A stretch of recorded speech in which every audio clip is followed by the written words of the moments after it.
Sui blockchain, jaz Sui blockchain v zadnjih nekaj mesecih podrobno testiram in se mi zdi, da je protokol, ki bi lahko v naslednjem bull marketu zelo, zelo presenetil, ne. Zdaj, če pogledam recimo Sui token, kje se nahaja, ne, bomo videli, da je praktično,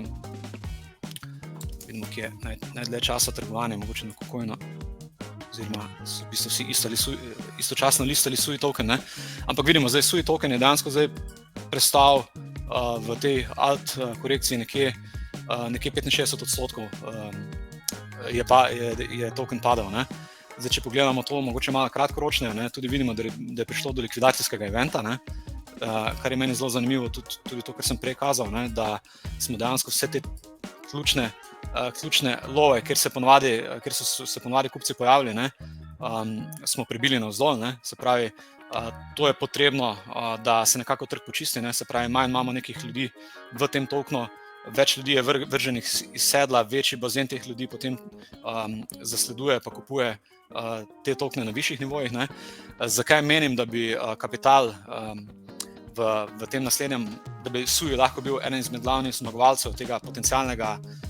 altcoin bull marketa, ne, se pravi te alt sezone, super cikla, kakorkoli ga imenujemo, ne, predvsem zaradi teh on-chain podatkov, ne, ker vidimo, da Sui ima nekje skoraj $600 milijonov nekega zaklenjenega kapitala v svojem ekosistemu, ne. Jaz ta ekosistem že kar nekaj časa testiram, ne, se pravi, ekosistem zelo lepo deluje, se pravi, ima ključne zelo dobre lending protokole, kot so Sui Lend, Scaloop, Lend, Aftermath, Finance, ne, se pravi, ključni ti DeFi protokoli, ne.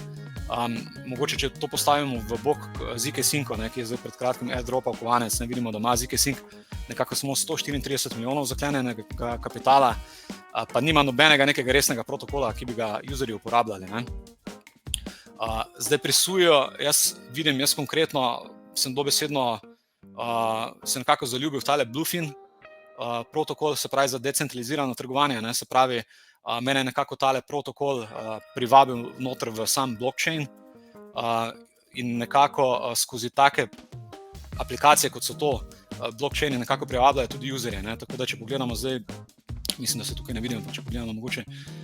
on-chain podatke samega Suija, če gremo tole v tale Sui Vision pogledati, ne, to je Sui Vision je nekako explorer za Sui blockchain, podobno kot je tole, kot je recimo neki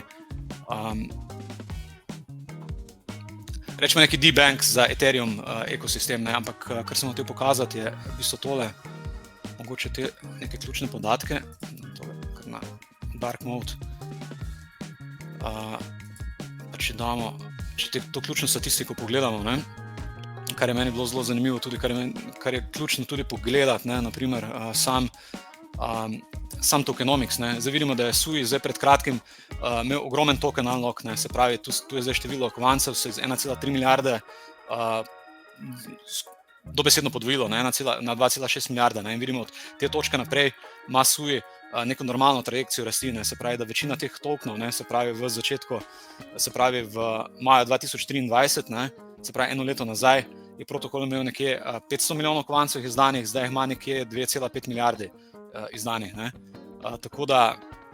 vidimo, da kar se tiče tokenomicsa, nimamo nobenega nekega večjega tega supply cliffa, ne, nekaj kovancev, ki bi lahko prišli na trg, po drugi strani pa vidimo, da to value locked, se pravi, količina zaklenjenega kapitala v protokolih na Sui blockchainu strmo raste, ne, se pravi, eden izmed blockchainov, ki kaže trenutno največji rast, ne, meni je bilo zelo zanimivo to, da recimo na Wormhole skeno pogledati, ne, ki je nekako kot neke vrste Swift, se pravi, to je nekako protokol, ki skrbi za to, da se kapital giba z enega blockchaina na drugega, ne. In kar je meni bilo tukaj zanimivo, je bilo predvsem tole, ne, da vidimo, koliko, pa če pogledamo v zadnjih 90 dneh, ne, koliko denarja, kam denar iz Ethereuma trenutno gre, se pravi iz največjega protokola, ne.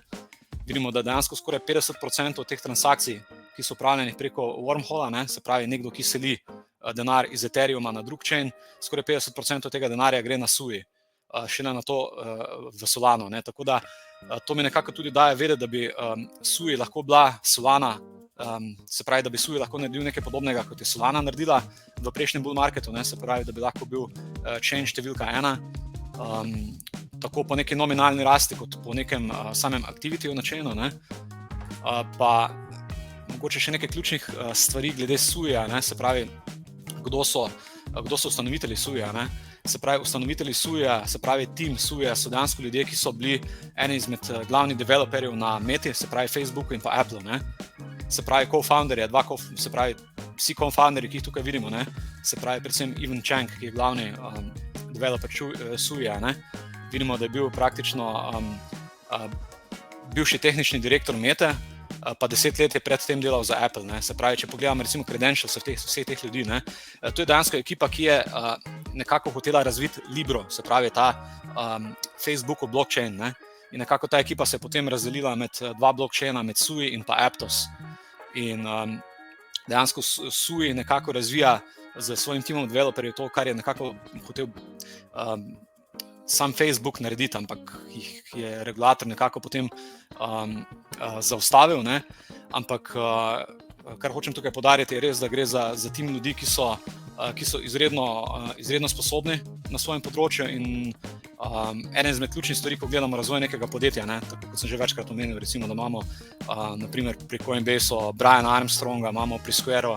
Jacka Dorseyja in podobne stvari, pri Tesli Elona Muska, ne. To je ekipa, ki trenutno razvija enega izmed ključnih chainov, po mojem mnenju, za naslednji bull market, ne.